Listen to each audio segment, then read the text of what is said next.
안녕하십니까. 다변화 TV에서 보내드리는 우리 순복음교회 사랑방입니다. 사람들이 모여서 이 얘기 저 얘기도 나누고 또 세상 돌아가는 이야기도 함께 하면서 요즘엔 걱정하는 이야기로 많이 말씀들을 나누고 있습니다. 세계적인 축구스타 메시의 집에 빨간 페인트를 칠했다고 합니다.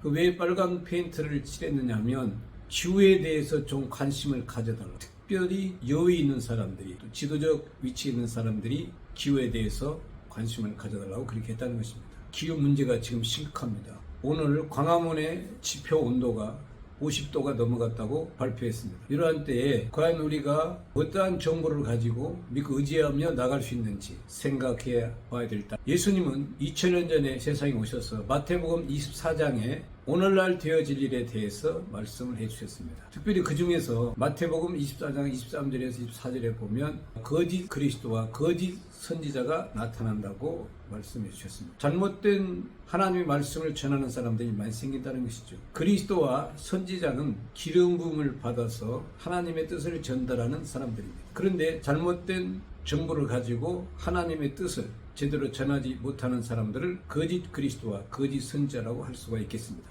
이 사람들은 마태복음 13장 39절을 보면은 마지막 때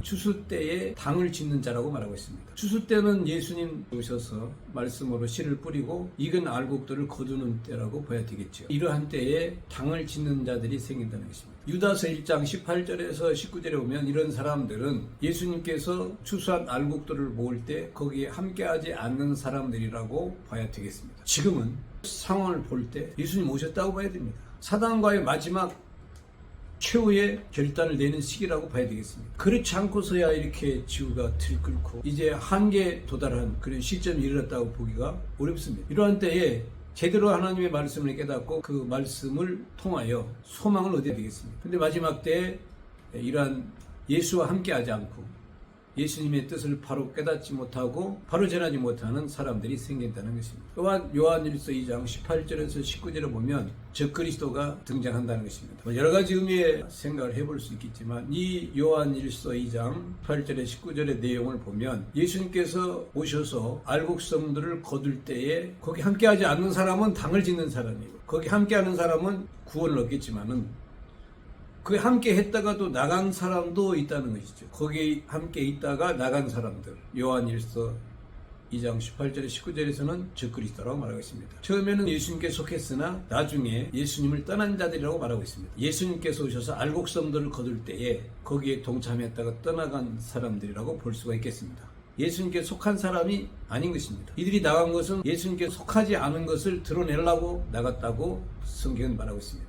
마지막 때에 택하신 자들은 동서사방에서 예수님께로 나와서 예수님께 함께하여 천국 이 땅에 예수님의 말씀대로 오셔서 역사하는 것을 보게 되는 자들이라고 말하고 있는 것입니다. 마태복음 24장의 말씀이 이루어지는 것을 보게 되는 사람들이라는 것이죠. 이것이 중요한 포인트가 되겠습니다. 기후 문제, 올림픽보다 더 중요합니다. 세상에 그 어떤 정치가의 등장보다 중요합니다. 해결하면 다 같이 살 수 있는 방향이 열리지만 해결하지 못하면 다 같이 공멸할 수밖에 없는 현상들이 나타나고 있습니다. 이런 때 우리가 하나님 말씀을 의지해야 되겠습니다. 말씀을 부여잡고 기도하며 깨어 있어야 되겠습니다. 지금까지 다변화 TV에서 보내드린 우리 순복음교회 사랑방 최영일 목사였습니다. 감사합니다.